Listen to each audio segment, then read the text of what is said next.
तर आपण ही 2 किलो कैरी घेतली आहे. ती आता पाण्यामध्ये टाकून घेऊया. असे त्याचे देठ काढून टाकायचे.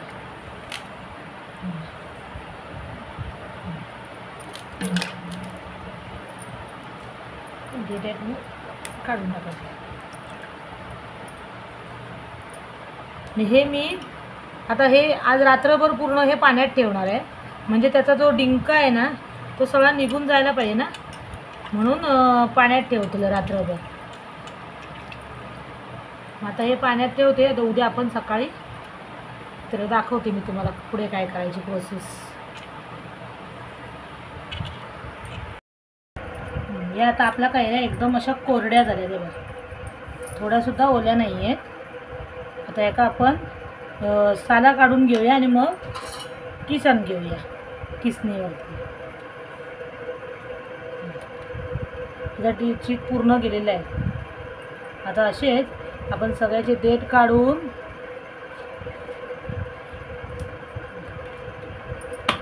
सगळे आता किसून घेऊया. अशी छान किसणीवरती आहे बघा, छान अशी किसणीवरती. आणि ही जे काय घेशाल ना ती जरा कोरडी असावी म्हणजे झाला. किसन घेऊ करून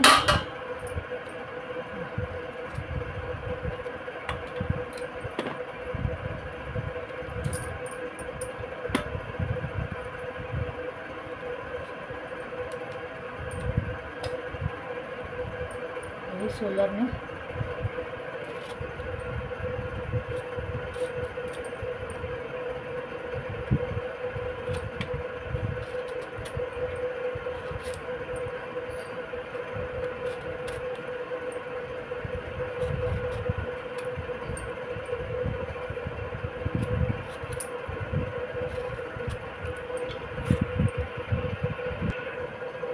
हे असे आता आपण सोलून घेतलो बघा पूर्ण. असे आपण सगळे आता सोलून स्वच्छ करून घेऊया आणि मग किसूया.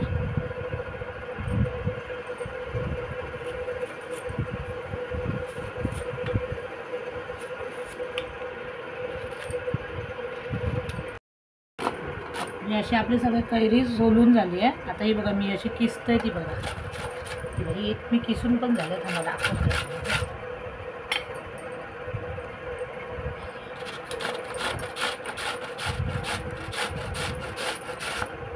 याची सगळ्या साईडने किसन घेऊया. अशी किसल्यानंतर बाई मी आता सगळीकडनं किसन घेतलं. मस्तपैकी सगळी आतमधली पारंबी दिसता ना, कोळी दिसता अशी किसन घेतली.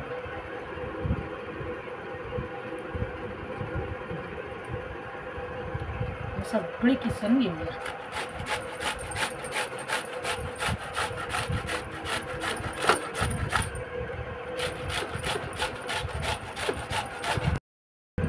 आता सगळं आपला सगळे कैरी आपण किसून घेतलं.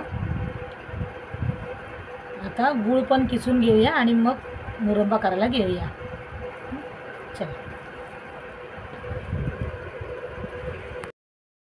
आता आपण गूळ जरा बारीक असा हे करून घेऊया. नाही तर काय होतं, मोठे मोठे डिपे ठेवलास ना तर ते लवकर वितळत नाहीत. म्हणून आणि काय होतं, कैरी जास्त लवकर शिजतं आणि हे गूळ तसंच राहतं. म्हणून म्हटलं जरा त्याचं बारीक बारीक करायचं.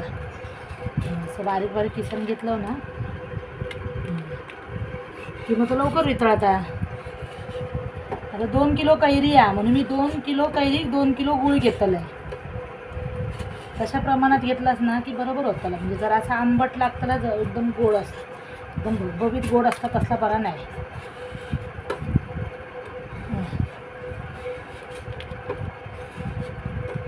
अशी ह्याच्यावर करा नाही तर सुरीन करा. माका सुरीवरती जमाचत नाही म्हणून मी विळी घेतलं. विळीवरती असं भराभरा होऊन जातं. आणि मी काळो गूळ घेतले. तुमका सफेद होय तो घेऊ शकतास तो, पण ह्यो गूळ चांगलो असता. ह्यो नैसर्गिक गूळ असता. डार्क असतं ना असलो तो फिकू बरो नाही. याचा कलर पण बरो दिसता आणि ह्यो गूळ चांगलो चवीक पण.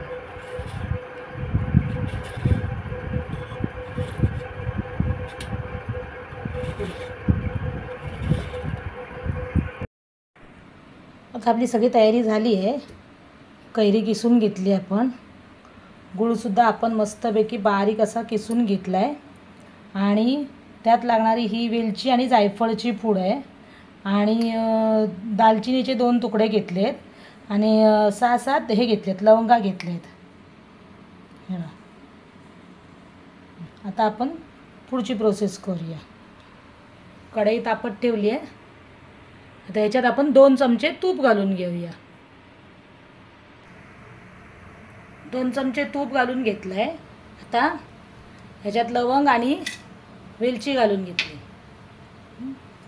ती थोडीशी चांगली हलकी परतली ना की मग आपण ह्याच्यामध्ये आपण किसलेला तो हे आहे ना गर कैरीचा तो टाकून घेऊया.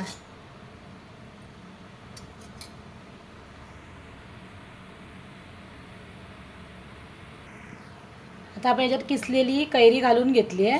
आता ती चांगली मिक्स करून घेऊया आणि हे सगळ्यांना स्लो गॅसवर करा म्हणजे कसा होता खाली चिटकाचं नाही ना गर किस कैरीचा. तर छान असं आपण त्या तुपावर परतून घेऊया मस्तपैकी. त्याचा ना सगळा पाणी जाऊ का ना कैरीतला म्हणून मग असा चांगला परतून घ्यायचा. थोडा वेळ लागतं हो कारण कैरीत पण आता ना पाणी सुटतं ना म्हणून मग सगळा चांगला किसून घ्यायचा हे परतान घ्यायचं.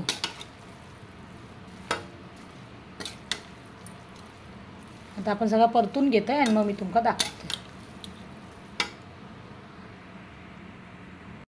हा आता मी चांगला तुपावर परतून घेतला आहे बघा. जरासा असा ट्रान्सपरंट सारखं झालं आहे ना कैरीचा किस आहे ना असा ट्रान्सपरंट झाला आहे. आता आपण ह्याच्यामध्ये गूळ घालून घेऊया.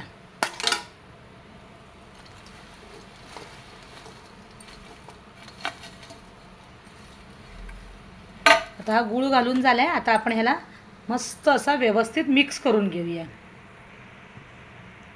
मी आता हे छान असं मिक्स करून घेतलं आहे आणि थोडासा गूळ पण बघा कसा वितळला आहे. म्हणून बारीक चिरून घेतलास ना गूळ पण की तो छान वितळतो लवकर. आता हे बघा हे आता थोडं थोडं उरलं आहे ना तो आता आपण चांगलं असो तो वितळेपर्यंत गूळ वितळेपर्यंत चांगला मिक्स करून घेऊया. आणि याचं फक्त एक तरी जसं पाक होता ना तसं झालं ना की मग गॅस बंद करायचं. नाहीतर काय होता की एकदम चिकट चिकट असं गोळं गोळं होतं लो.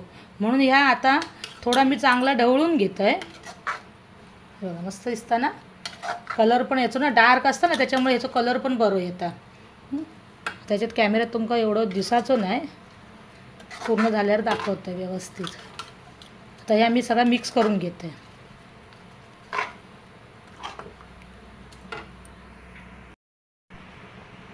हे बघा हे आता उकळाक लागला आता बुडबुडे एक लागले आहेत ना.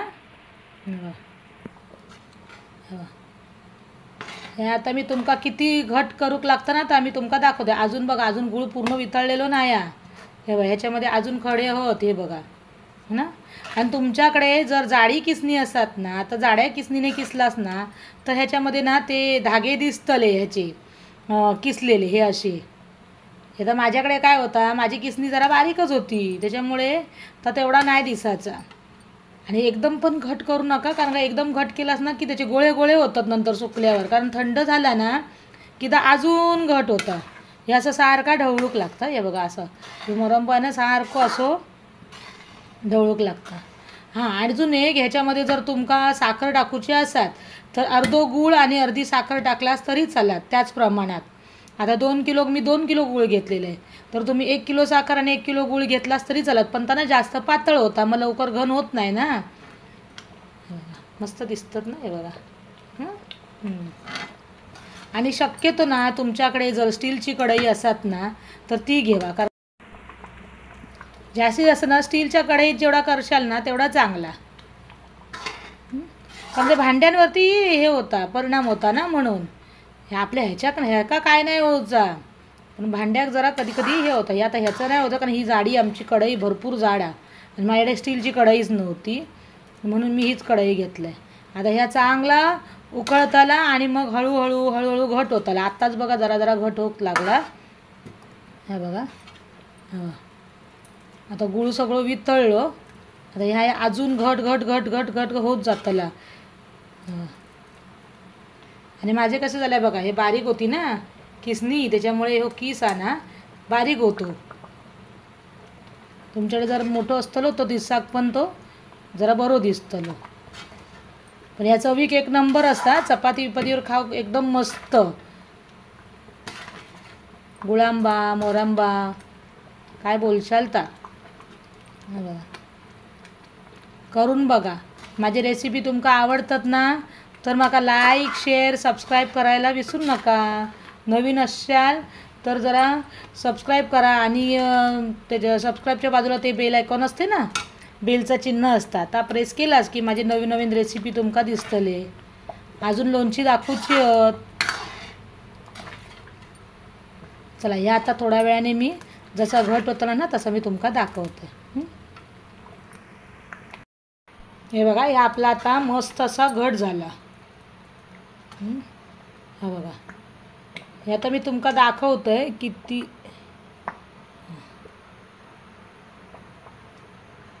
दिसतं काय.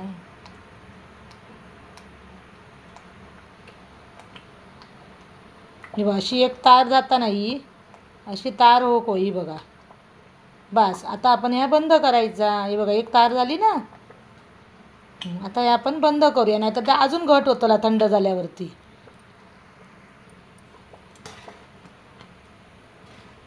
कलर बघा माका ना असो कलर आवडता यो डार्क. तुमका जर फिको कलर हवं असात तर तुम्ही दुसरो तो लाईटवालो असता ना गूळ तो वापरलास तरी चालत. पण ह्यो डार्क जो असता ना तो नैसर्गिक गूळ असता त्याच्यामुळे तो चांगलो. हे बघा मस्त असा गुळांबा आपला तयार झाला. छान असा गुळांबा आहे बघा. हे लवंग टाकलेलं आहे ह्याच्याने वास चांगलो येता. आता आपण गॅस बंद केलं ना. आता आपण ह्याच्यावरती वेलची पावडर आणि हे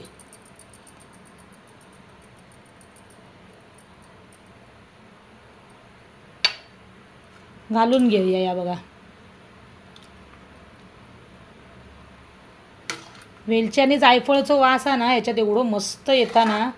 चवीक तर लागतं ना तेव्हा हे वास पण असो वा वा वा मस्तच वाटतं. एवढं भारी वाटतं ना. छान असं आपलं गुळांबा तयार झाला.